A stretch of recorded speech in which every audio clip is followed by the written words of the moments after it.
Corona के बढ़ते खतरों को देखते हुए आज पूरे देश में स्वास्थ्य मंत्रालय मॉक ड्रिल करने जा रहा है। केंद्रीय स्वास्थ्य मंत्री मनसुख मंडाविया खुद सफदरजंग अस्पताल में सुबह 10 बजे मॉक ड्रिल के दौरान कोरोना की तैयारियों का जायजा लेंगे। केंद्रीय स्वास्थ्य मंत्रालय ने देश के सभी राज्यों को मॉक ड्रिल करने की अपील की है। स्वास्थ्य मंत्रालय के मुताबिक मॉक ड्रिल के जरिए इस बात का वास्तविक आकलन हो सकेगा कि कोरोना की इस लड़ाई में देश के अस्पताल कितने तैयार हैं। दिल्ली के अस्पतालों में भी कोरोना से निपटने के लिए युद्ध स्तर पर तैयारियां चल रही हैं। यहां सरकारी के साथ साथ प्राइवेट अस्पतालों में भी पूरी तैयारी की जा रही है। गंगाराम हॉस्पिटल पूरी तरह से तैयार है for prevention as well as for treatment.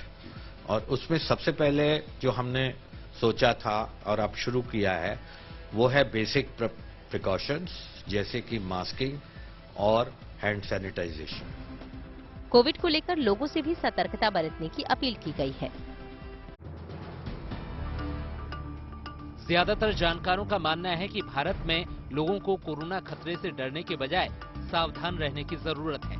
मतलब साफ है कि हम सभी को सख्ती से कोरोना नियमों का पालन करना चाहिए। पिछले कुछ हफ्तों में जिस तरह से मामले बढ़ते नजर आए हैं, उनका प्रभाव भारत पर न पड़े, इसके लिए ये सारी कवायद की जा रही है। आंकड़ों के मुताबिक 90% लोगों को कोरोना का संक्रमण हो चुका है और लोगों में नेचुरल इम्यूनिटी आ चुकी है। साथ ही विशेषज्ञों का ये भी कहना है कि वैक्सीन से इम्यून सिस्टम मजबूत होता है। इसलिए जिन्होंने अब तक बूस्टर डोज नहीं लगवाई है, उन्हें खुद के और अपनों की खातिर जरा भी देर नहीं करनी चाहिए। लोगों को कोरोना खतरे के बारे में जागरूक किया जा रहा है। ताजनगरी आगरा में ताजमहल का दीदार करने पहुंचे सैलानियों की कोरोना जांच की जा रही है। यहां होने वाली भीड़ को देखते हुए स्वास्थ्य विभाग रैंडम सैंपलिंग कर रहा है। इसके अलावा सभी को मास्क लगाने की हिदायत भी दी जा रही है। रंग बिरंगी रोशनी से गुलजार ये अद्भुत छवि अहमदाबाद की कांकरिया झील के किनारे की है,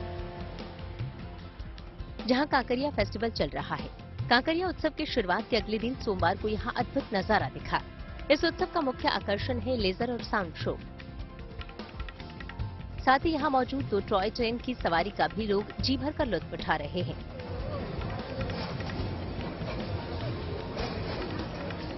एम्यूजमेंट पार्क, जू, जेट बोट्स सब यहां मौजूद हैं। इन सब के अलावा फूड स्टॉल और सांस्कृतिक कार्यक्रम की भी पूरी व्यवस्था है।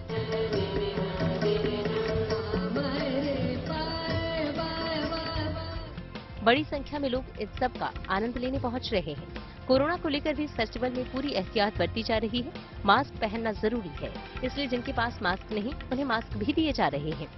31 दिसंबर तक चलने वाले इस कांकरिया फेस्टिवल के बंदोबस्त के लिए 2500 पुलिसकर्मी लगे हुए हैं।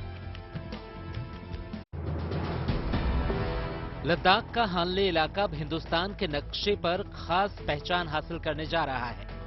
यहाँ का करीब 1000 वर्ग किलोमीटर का एरिया अब डार्क स्काई रिजर्व कहलाएगा।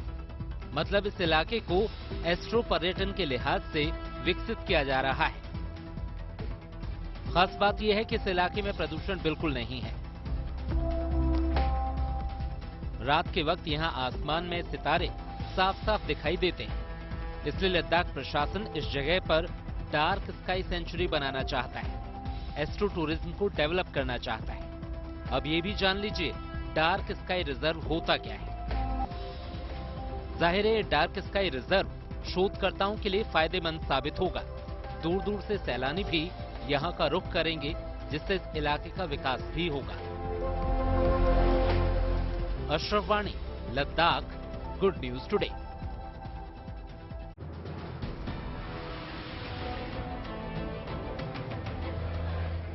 उज्जैन में महाकाल लोक की रौनक देखते ही बन रही है।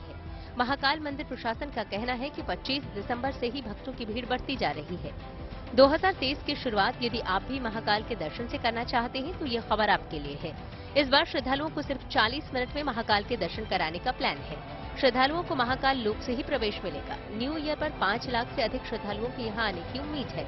लिहाजा महाकाल मंदिर प्रशासन की तरफ से श्रद्धालुओं की सुविधाओं के लिए खास योजना तैयार की गई है, ताकि महाकाल के दर्शन में श्रद्धालुओं को देरी का सामना न करना पड़े। आमतौर पर दर्शन में 1 घंटा लगता है, लेकिन इस बार 3 लेयर में लाइन लगेगी। भक्तों की सुविधा के लिए लगभग 10 सहायता केंद्र तैयार किए गए हैं। साथ ही सुरक्षा की भी चुस्त व्यवस्था की गई है। 29, 30, 31 को ये और स्पेशली 1 तारीख को संख्या बहुत बढ़ने की संभावना है। उस दिन पर ही हम पूरे महाकाल महालोक में जैसे मैंने बताया कि यहाँ पर हम लाइन चलाएंगे, वहाँ पूरी बैरिकेडिंग की जा रही है।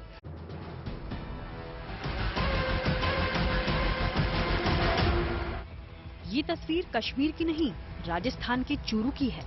ये वही रेगिस्तान है जहां गर्मी में पारा 50 डिग्री के पार चला जाता है और अब यहां श्रीनगर, मनाली की तरह जमा देने वाली सर्दी पड़ रही है। हालात ये हैं कि तापमान 0 डिग्री सेल्सियस तक पहुंच गया है। फसलों पर बर्फ जमी है। इलाके में ठंडी हवा ने ठिठुरन बढ़ा दी है। केवल चूरू ही नहीं, दिल्ली समेत उत्तर भारत के ज्यादातर राज्य शीतलहर की चपेट में हैं। मौसम विभाग की माने तो अगले 5 दिन तक दिल्ली, हरियाणा, पंजाब, उत्तर प्रदेश और राजस्थान में शीतलहर के साथ कोहरा जमकर कहर ढाने वाला है। सर्दी और कोहरे का ये डबल अटैक अकेले दिल्ली पर नहीं, राजस्थान के फतेहपुर, शेखावटी वाले विकट की सर्दी झेल रहे हैं। यहाँ पारा 2 डिग्री के आसपास पहुंच गया। सर्दी से छुटकारा पाने के लिए जगह जगह लोग अलाव का सहारा ले रहे हैं। पंजाब के एक स्कूल प्रिंसिपल ने एक ऐसी पहल की है जिससे कि लड़कियां पढ़ाई में अव्वल रहें। फिरोजपुर के जीरा में एक सरकारी कन्या विद्यालय के प्रिंसिपल राकेश शर्मा ने छात्राओं के सामने पढ़ो और फ्री में उड़ो जैसा अनूठा प्रस्ताव दिया है। इसके तहत 10वीं और 12वीं की जो छात्राएं बोर्ड परीक्षा की मेरिट लिस्ट में आएंगी, उन्हें प्रिंसिपल अपने खर्चे पर हवाई यात्रा कराएंगे। राकेश शर्मा ने 3 साल पहले शहीद गुरुदास राम मेमोरियल सरकारी कन्या सीनियर सेकेंडरी स्मार्ट स्कूल में बतौर प्रिंसिपल ज्वाइन किया था। उन्होंने पाया कि स्कूल की लड़कियां मेरिट में स्थान हासिल नहीं कर पा रही हैं।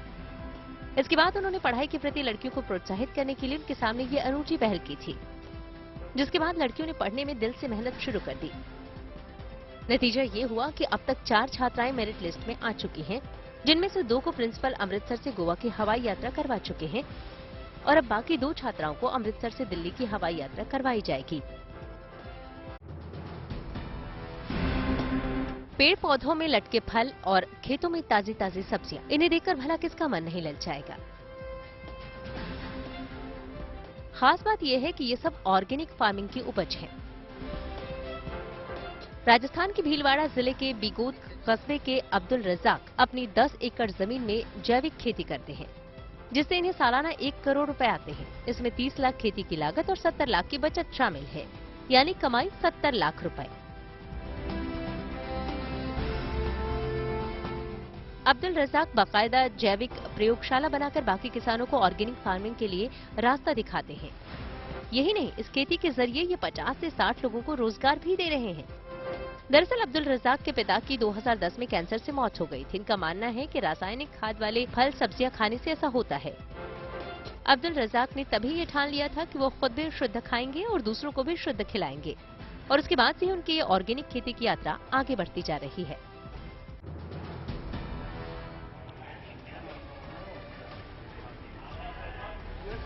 चीन से लौटे युवक के कोरोना वायरस से संक्रमित होने के बाद पूरे जिले में सतर्कता बरती जा रही है।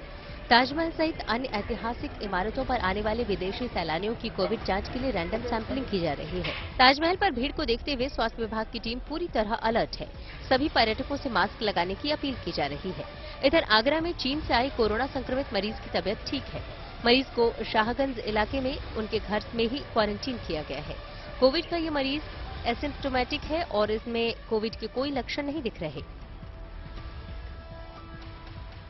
पूर्व में जो 2022 में जनवरी में हम लोग को दिशा निर्देश प्राप्त हुए थे, उसी आधार पर हम लोगों ने कार्य करना आरंभ किया, जिसमें टेस्ट एंड ट्रीट के आधार पर हम लोग सबसे पहले उन लोगों को ट्रेस करने का प्रयास करेंगे जहां से संक्रमण आगे बढ़ने की संभावना है। मरीज के सैंपल को जीनोम सीक्वेंसिंग के लिए GMU भेज दिया गया है।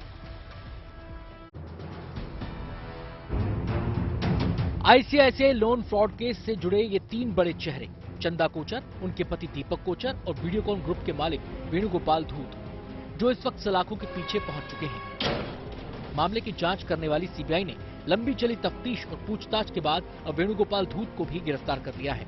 गिरफ्तारी के बाद जब CBI टीम वेणुगोपाल धूत को अपने साथ ले जाने लगी तो मीडिया ने वेणुगोपाल से कई सवाल किए, मगर उन्होंने किसी सवाल का जवाब नहीं दिया। इससे पहले इसी मामले में कभी बैंकिंग की दुनिया की दिग्गज रही चंदा कोचर और उनके पति दीपक कोचर को भी CBI गिरफ्तार कर चुकी है। आपको बता दें, चंदा कोचर और दीपक कोचर को 23 दिसंबर को अरेस्ट किया गया था। उसके बाद उन्हें कोर्ट में पेश किया गया और 26 दिसंबर तक की कस्टडी दी गई थी, जिसके बाद आज उन्हें फिर पेश किया गया था। सीबीआई का दावा है कि उसके पास तीनों आरोपियों से जुड़े कई पुख्ता सबूत हैं और माना जा रहा है कि वीडियोकॉन लोन धोखाधड़ी के इस मामले में वो जल्द ही चार्जशीट अदालत में दाखिल कर सकती है।